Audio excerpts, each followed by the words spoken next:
हाय दगड़ियों और भाई बहनियों, जय देव, नमस्कार। जुग जुग जियो, हमेशा खुश रहो। दगड़ियों, अभी होली का त्यौहार जो है शुरू हो गया है। आजकल बैठे की होली चल रही है और इसलिए आपको सपरिवार मेरी तरफ से मेरी परिवार की तरफ से होली की बहुत बहुत शुभकामनाएं। और जिस प्रकार से होली का रंग होता है, उसी प्रकार से आपके जीवन में जो है रंग जो है खिलते रहे। तो दगड़ियों, मैं थोड़ा सा होली के बारे में कुछ कहना चाह रहा था।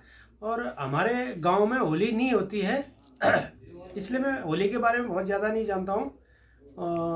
मैंने जो होली सीखी यूनिट में, यानी कि 9 कुओं में जब मैं पोस्टिंग गया, तो वहाँ जाने के बाद मैंने जो जब जब होली होती थी, अपने होलियार देशों के जो वहाँ पर मेरे दगड़िया लोग थे उनसे सीखा।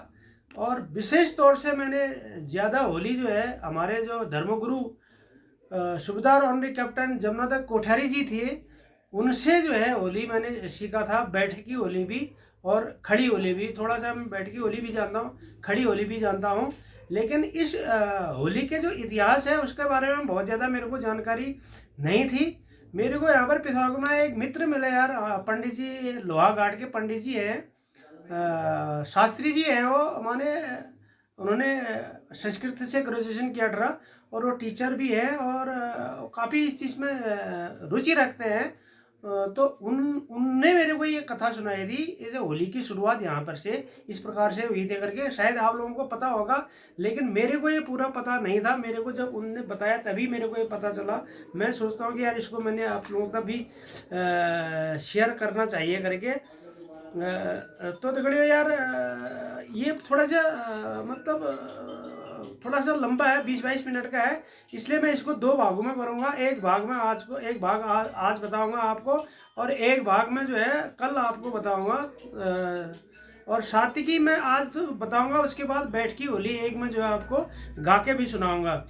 तो दगड़ियों, होली का जो है जो इतिहास है वो इस प्रकार से है। कश्यप ऋषि की 2 पत्नियां थी। एक का नाम था दीति और एक का नाम था अदिति। और जो दीति के पुत्र थे वो दैत्य हुए और अदिति के पुत्र जो है आदित्य यानी देवता हुए।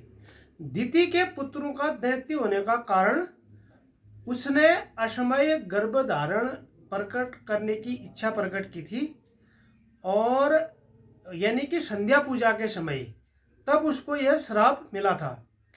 दीति के पुत्रों में से एक पुत्र का नाम हिरण्यकश्यप और दीति की लड़की का नाम होलिका, यानी कि हिरण्यकश्यप की बहन। हिरण्यकश्यप की पत्नी का नाम कयाधु और इनके पुत्र का नाम प्रहलाद। एक बार हिरण्यकश्यप तपस्या में बैठ गए। उन दिनों क्या होता था कि जब तपस्या में बैठ जाते तो कई बार वो तपस्या में इतना लीन हो जाते थे कि सालों लग जाते थे, वो तपस्या में लीन रहते थे। और इस बात का इंद्र जी को पता था, तो इंद्र जी आए उसके घर में और कयाधु को अपने साथ ले गए। रास्ते में उनको नारद जी मिले। नारद जी ने बोला कि इंद्रदेव, इसको कहाँ ले जा रहे हो? तब इंद्र जी ने बोला, नारद जी, इसका पिता जो है ये हिरण्यकश्यप इतना बड़ा जो है देवताओं का दुश्मन है, देवताओं को परेशान करने वाला है। उस हिरण्यकश्यप का लड़का इस कयाधु के पेट में पल रहा है, इसलिए मैं इसको अपने साथ ले जा रहा हूँ, ताकि जब बच्चा पैदा होगा तो इसको बचपन में ही मार दिया जाएगा और ये जो है एक बड़ा पापी और जो है बड़ा राक्षस ना बन सके। तो वो तो त्रिलोकी नाथ थे नारद जी, वो सब कुछ जानते थे।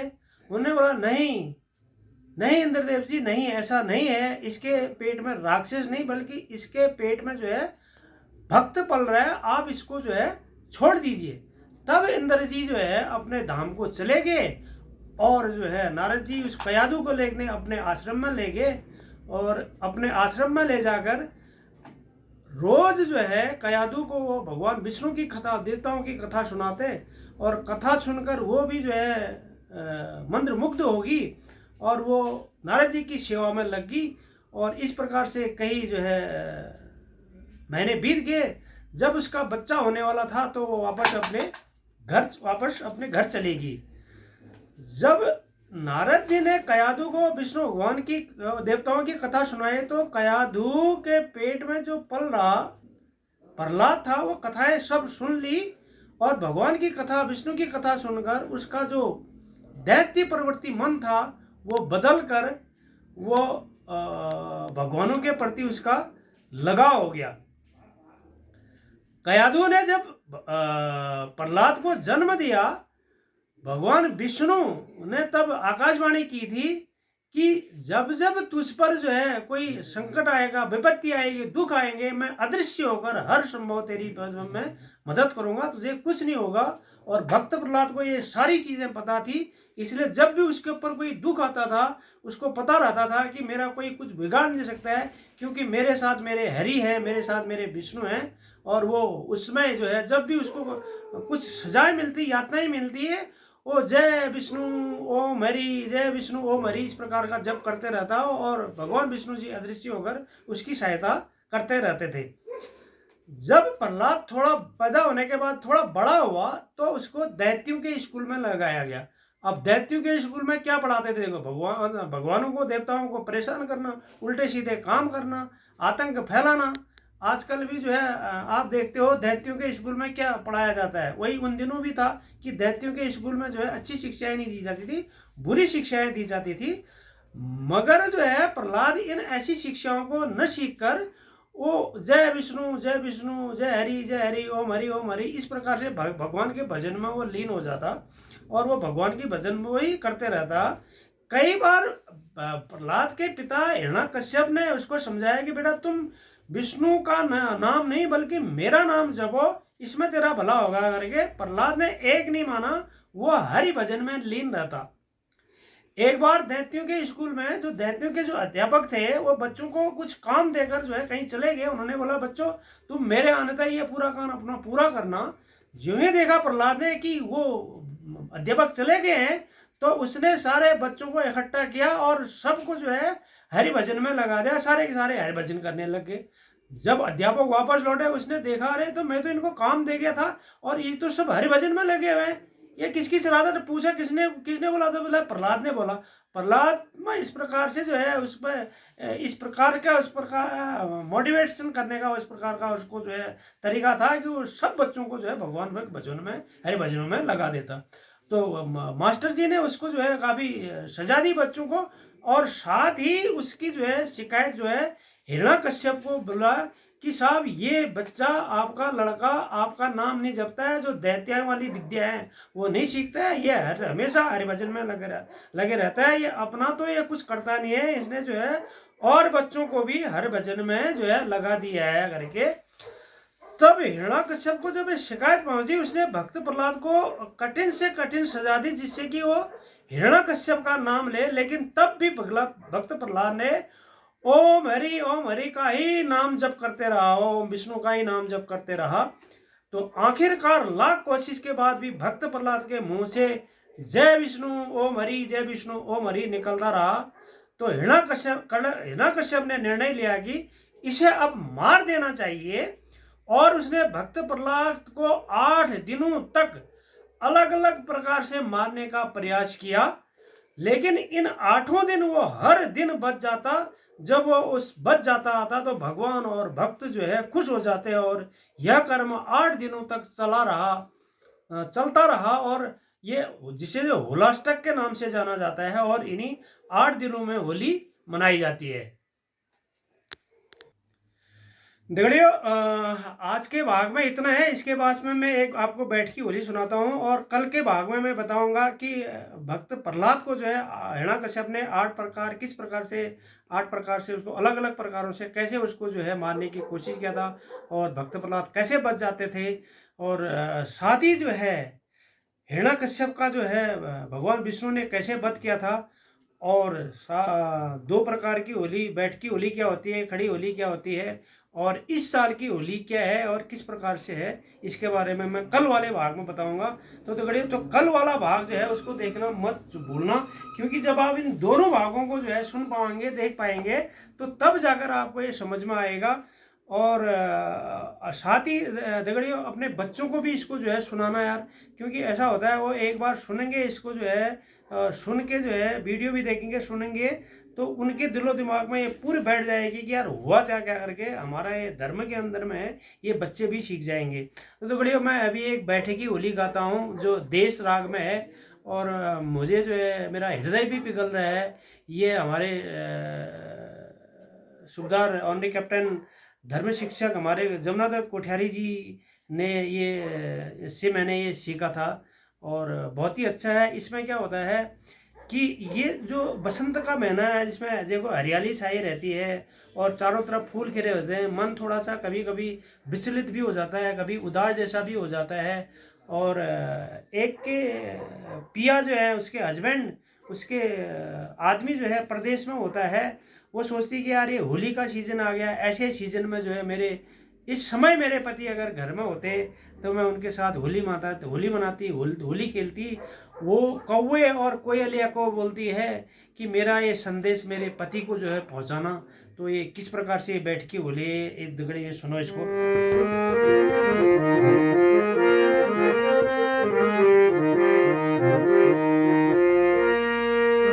पियासू कहियो सुन दे, पियासू कहियो सुन दे, हे कागा हे प्यारी कोयलिया, हे कागा हे प्यारी कोयलिया,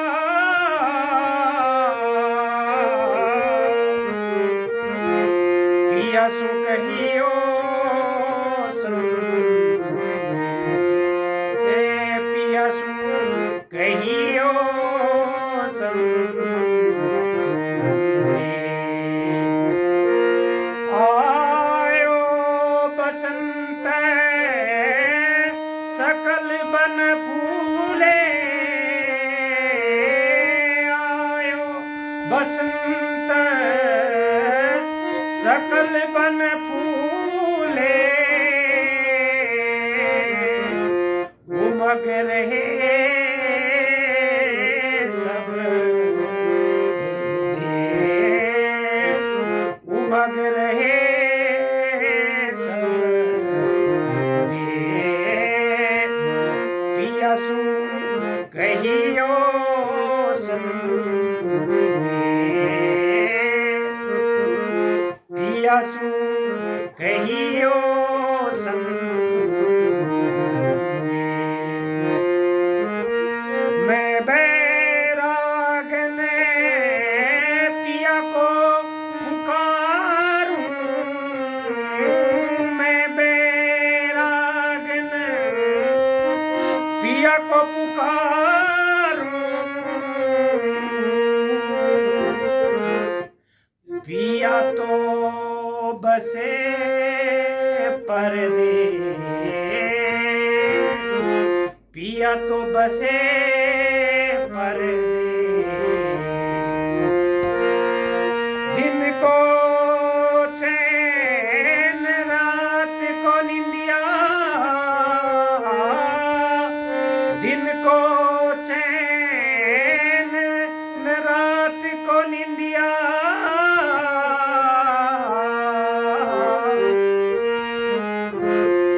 कासे कहूँ ये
देखिए ये है आज का भाग, और कल का भाग मैं आपको बताऊंगा।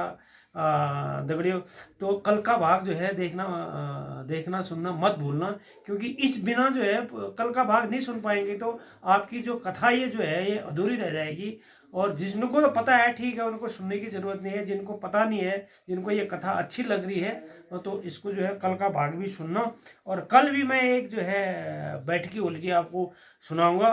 फिर उसके अगले दिन से जो है खड़ी होली चल रही है, तो मैं एक एक रोज को आपको खड़ी होली सुनाने की जो है दगड़ियों कोशिश करूंगा।